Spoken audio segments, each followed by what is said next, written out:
What happens when you use hybrid technology for evil rather than good? You get the LaFerrari. On today's episode of Staging Lane. If you didn't lose your breath the first time you saw a LaFerrari, we can't be friends. You might as well turn the channel because, man, I saw the LaFerrari the very first time I saw it. You know me, I hate everything the first time I see it. It's, oh, they should have done this. I didn't do that with the LaFerrari. When I saw the LaFerrari right away, I said, if Speed Racer cartoon show came back, that is the car that Racer X would be driving. Oh yeah, like a white one with red accents. Oh yeah, for sure. Or a yellow one like that. That'd be really cool. I mean, honestly, the LaFerrari is the kind of styling that you're going to look back on this thing 20 years from now and you're going to go, it's still really cool. It's like the F40. When the F40 came out, the F40 wasn't any kind of a crazy extension of what was going on. It was just an implementation of available technology, and they made a really fast car out of it. And because the car performed really well, it's still in style because of what it did. And when they did the big shootout with the LaFerrari against the 918 against the P1, and the LaFerrari went out and just ripped. I saw how you hesitated. You weren't really sure what that McLaren was called. Yeah, you know, all the McLarens, you know, I mean, they just the McLaren has a formula like Porsche does that works for them. Sure. So when you start talking about all these models, the 650s and the 675s and the LTs and the non-LTs and the, you know, the other ones, I can't keep. It's getting to the point where I can't keep up with them. Well, I mean, this isn't compare. It's got a V12 Well, in it. you know, what I'm just saying is that's the thing I love about this car is that you don't need to say a model. When you say LaFerrari, everybody knows. You're talking about the Ferrari. Yeah, what I'm just saying is that when you say LaFerrari, everybody knows what it is. You don't have to say, oh, this particular model, I don't know exactly what's that. Well, it's this one. Oh, okay, I get it. But when you say LaFerrari, you know right away what it is. There's some cool stuff on this that I love right away.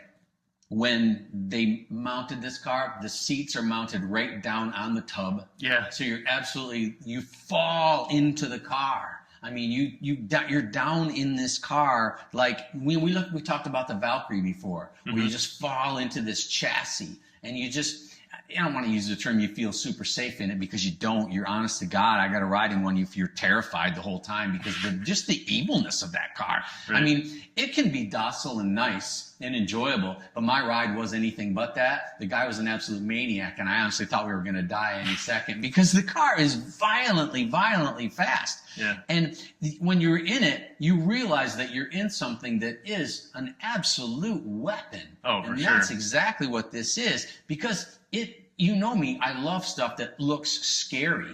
And this car is absolutely, a black one of these, it scares you just looking at it. Looks like a praying mantis. Yeah, the guy says, oh, we've had a couple drinks. You want to go for a ride? I mean, we in that? I go, no, I'm not doing that because I know that this car wants to kill me. And that's when you know you got your styling right. To me, if you look at the car and the car already looks like it says it's going to get you, then that's the car I'm going to buy. Pretty menacing looks on this thing. Yeah. And I thought it was kind of neat because we have to, for our viewers who don't know, this was part of the holy trinity of cars. So we had the LaFerrari, the 918 Spider that was coming out of that time, and the McLaren P1.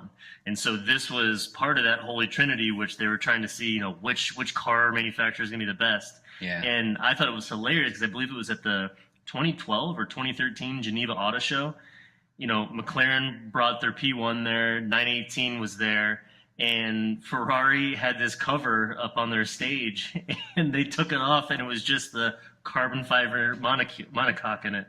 That was it. Oh, just a really? bare carbon. That's all they had. Wow. So we still didn't know what it looked like, but Ferrari's like, yeah, check this out. Wow. We don't need to show you what the car is. You know you already want it. Yeah, that's true, though. Yeah, so Ferrari says, hey, I'm going to come out with this crazy thing. Everybody's lining up because, you know, the thing is about this car is that when you get a LaFerrari, if you're lucky enough to be somebody Invited. that owns one, invited to own one, because I was actually invited to get one of these. But not just this one. Yeah, it was an Aperta, which I know, and I should have got it, but I was dumb. I was invited to buy one, and I should have done it. But when you buy this, here's the biggest problem with that, is that after you own it, you know it's already worth $1 million more than you paid for it. Sure. And I don't like to sell stuff. But when I'm sitting around looking at that thing going, wow, I could make $1 million on this thing, it would hurt me both ways. Sign your name somewhere on it. Yeah, exactly. Yeah, exactly. So, but you buy one of these cars and you're instantly part of a history that's going to live on forever. These cars are never going away.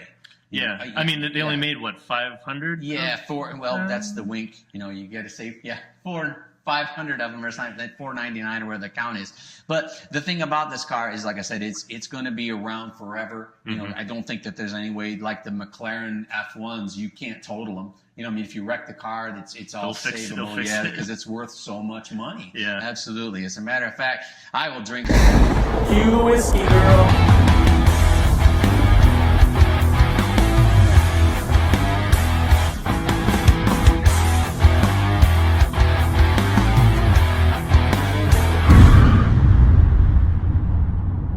Is really cool, as we had mentioned in the beginning, is that they're basically like weaponizing a hybrid system in this thing. Weaponizing, that's a good word. I mean, you're stealing that. I think it's great. Good. I mean, you're talking about 790 horsepower just from the 6.3 liter V12. And then you also have the hybrid system that pushes that to 950 horsepower. The thing that I like about Ferraris is because having owned them, they're insanely reliable. And I mean, so you can go out with this thing and you can beat on this engine and realize that it's not going anywhere.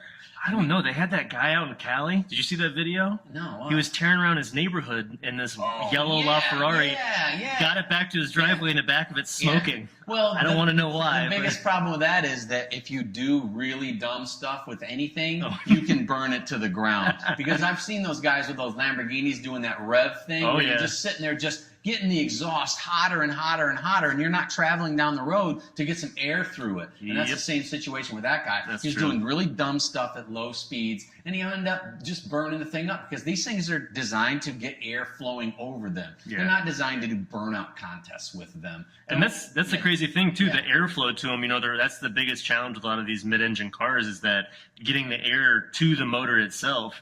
And if you look, when you open the doors in LaFerrari, that's why it's such a big cutaway, because of the way that the ducts are on the side of the door skin to channel that air. I mean, it's unbelievable. The thing that I do like about this, because I got a chance to ride with a guy, is that it's got incredible controllable throttle oversteer, which you wouldn't think with a car like that it would do what it does, but it honestly drives like a proper race car. I mean, you dig into it, and you get into a corner where you're just getting a little bit of yaw on there, and you just throw some throttle on it, and the car comes out like it's supposed to, and you know you can point it and squirt it, you know, because you get it to yaw like that, and then just get it straight, and then slam it down, and the thing takes right off. And I love cars like that you can throttle oversteer, because like we talked about before, I road course race, and that's how I drive. I mean, I dive hard into the corner, and on the nose, and then I rotate the car and power the car out. That's just my driving style. And this car drives like I want a car to be set up. I want to be able to kick the rear end out to help turn the car, especially if I overwork the front tires braking. I don't have front tire left to turn the car with, so I can power it out to rotate the car and get out, and that's exactly what this car does. You know why it's doing that a lot too? Why? So they have a lot of active aero that a lot of it you can't even see. Most of it, the flaps are underneath the car, and also on the back rear diffuser is probably the best ones you can see that are actually moving. 21 computers controlling just the active aero in this car. That's why it drives so great. But I didn't feel any of that doing it. It must be so smooth. I mean, 21 computers. Because I thought that the guy was just a really good driver, but it's probably just a really good car. Throw me in it. I bet you I'm a real good driver in it too. Okay. The car's not cheap. I mean, it was what, 1.4 initially? Yeah, it was a really good. Yeah, they're double that now. I mean, you're not gonna get into one for $2 million now. Yeah, you know, I mean, they're huge numbers. I don't know how long that electrical battery component stuff is gonna last until that needs service. But I've heard huge numbers about what it is to replace, if it ever does need to replace. But I've never heard of anybody needing to replace them either. I mean, it's not that old of a car just yet. It's not. But once again, we come back to Ferrari's insane reliability. They're building cars right now that, honestly, I've got 12,000 miles on my car now. I've had it for years, and I've only done oil changes on it. I've never had a single component fail on that car. And just like my Ferrari before it, I had it for 2.5 years. I drove it. I never had a single component of anything ever fail on the car. Just oil changes. I mean, who can build cars like that? Yeah. I mean, that's an insane amount of reliability. What's great to also mention on this is that this is, I guess you could say, one of the first hybrid Ferraris, but you couldn't drive it on just electricity alone. So back then, Ferrari actually said they are not interested in electric cars. Well, if there's one thing that we've learned about Ferrari is and we talked about this before with the crazy ex-girlfriend that says, I'm not going to poison your food, I'm not going to poison your food. By the third time they say it, this chick's going to poison your food. Yeah. And that was the thing with that Montezemolo. He goes, we're not going to build an SUV. And I said, okay, cool. And then about a year later, he says, no, we're not going to build an SUV. I'm like, oh, crap, they're building an SUV. They're building an SUV, right? Yeah, exactly. And that's exactly what happened. But do you hear an alarm going off?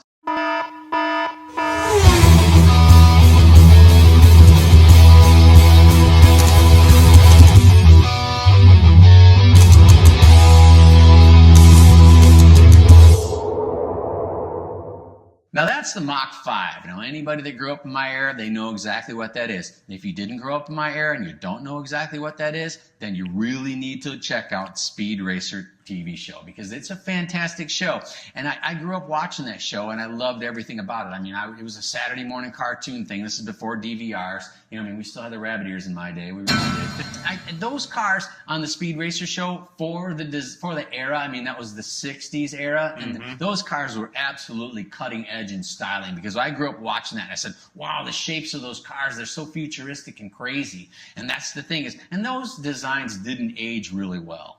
And the LaFerrari is a shape that I think will age really well. I think you're going to look back on it 10 years from now, and you're going to go, it's still cool, it's still in style, it has a shape that doesn't make crazy. Well, the SVJ is a perfect example of what I'm talking about. I love the SVJ. It's got one of my highest ratings in styling that I've ever given, and I love it right now. But I bet you money in 10 years I'm going to look back on that car and I go, it's dated. It didn't age well. I would say Racer X would probably drive the FXXK version of this car. You're right. The FXXK would be really cool for Racer X, no lie. But if Racer X had to have a street car, he'd drive the LaFerrari. Absolutely. But the nice thing about this is, like I said, it's a timeless styling design. So I think that 10 years from now, I'm going to look at the LaFerrari and it's still going to be cool. Quick question or little test for you. Do you know what the project name of this car was? No. All right, second part to this you have to answer too. Is it better than the current name of it? So the project name of this was apparently F-150. I don't like that at all. Yeah, I mean, I guess I didn't put it together about the Ford thing, but I didn't know that it was called the F-150.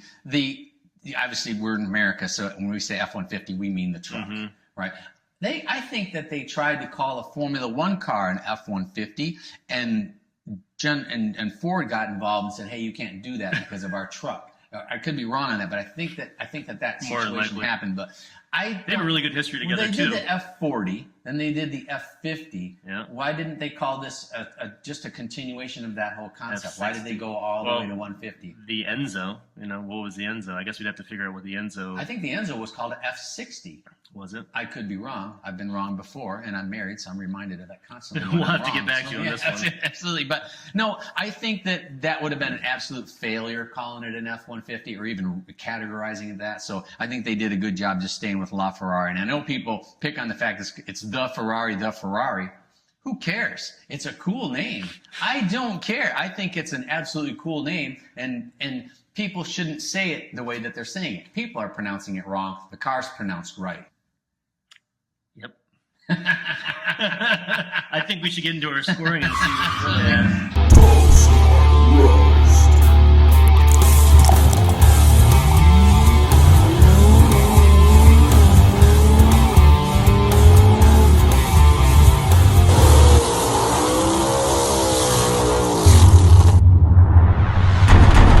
All right, Patrick. So clearly you like Ferraris, so we probably probably should ding you about 5 to 10 points on whatever you give us.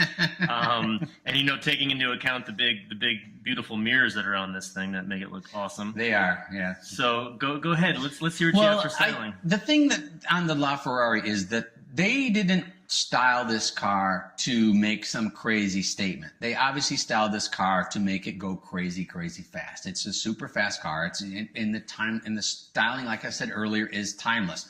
But it's not styling for the sake of being crazy looking like the SVJ. So the SVJ, which I gave a really high rating at 85. This isn't quite as crazy as the SVJ, but once again, it's a different philosophy. Whereas the SVJ is trying to make this big flamboyant statement with big gold chains and the latest tight t-shirt. This car is just trying to be cool and stylish, and it does a good job. So I'm going to give it an 80. Wow. Huge numbers from you. I might be a little bit harder because, again, this was part of that Holy Trinity, and, of course, I'm a McLaren guy. And to me, the fact that those mirrors stick out like 14 feet out of each side of the car is just insane. It kind of looks like a praying mantis to me. What's so weird is you think it looks bad when they stick out like that, and I think it looks really cool. Well, look at the Zonda or even the Wire-Ed. They have big mirrors, but he elegantly and to me, put they those on stick there. out a mile. Right, and but it looks a lot better. No, it doesn't. The LaFerrari looks just as good on the mirrors. Little antennas. The LaFerrari mirrors look just as good as the Zonda mirrors. What about the spoiler? What's with that rear spoiler? Well, the rear spoiler on the LaFerrari is absolutely functional because there's so much going on under the car. It doesn't need a giant rear spoiler. Like a big bottom lip that keeps popping up when you're doing stuff. Okay, all right. I'm not going to argue with you on that one. But I'm going to be really fair. I'm going to be fair with this car because it is, out of all three of those cars, it's the lightest out of all three of them. They use 4 different types of carbon fiber in this thing, which I think is crazy. That's cool. And, just to also go towards their heritage, it was with the 70-year anniversary, so I gave it a 70 on styling. Wow, that's a pretty big hit, but it still carries a 75 average, so I'm still happy. In performance, it's going to be a high rating because it took on the Trinity and really flew. Yeah. So as far as numbers-wise goes, because you take a look at the SVJ doesn't have all that electric. It runs a 645 at the ring. The LaFerrari is faster than the P1, which that LMP P1 ran a 643. So the SVJ is a 45, the P1's a 43, and the LaFerrari we know is quicker than the P1. So, and that P1 that they ran at the ring to me was cheating. That probably wasn't a legit P1. That thing had some crap going on. So this thing deserves a super high number. It really does. I'm telling you. And so I gave it an 85. Man, an 85? It's gonna be the fastest of all of them, I guarantee you. I don't know. I still want to rematch with the whole. Well, I know the 918's quick, but the LaFerrari and the P1, they beat around that bush for so long, and then all of a sudden we get one video and it's the fastest. Well, I'm just saying is that if they you take the SVJ around the track at a 645 and the P1, and I'm telling you that was probably a cheating P1, only goes 2 seconds faster, and it's got 100 more horsepower. Then the SVJ is already, to me, a better car, even though it's 2 seconds slower, because the other one's got 100 horsepower and it's only 2 seconds difference. And then the LaFerrari goes on the racetrack and then beats the P1. All right, so then you're saying you'd go with the Lambo then over both of these. I would not go with a Lambo over these because I know that if I buy a LaFerrari, I can own it, enjoy it, and make $1 million on it. So I'm at 85. Where are you at? 85 performance. I'm not that far off. I was actually at a 79. That's really far off. I'm adding 5 to everything you said. So Tony gave it an 84. I gave it an 85. We're going to 84 and a half. Call it good. Great job, Ferrari. You got a toast. Well, thanks for watching. Be sure to like and subscribe. And you know what they say. If you have an opinion that's different than ours, keep it to yourself.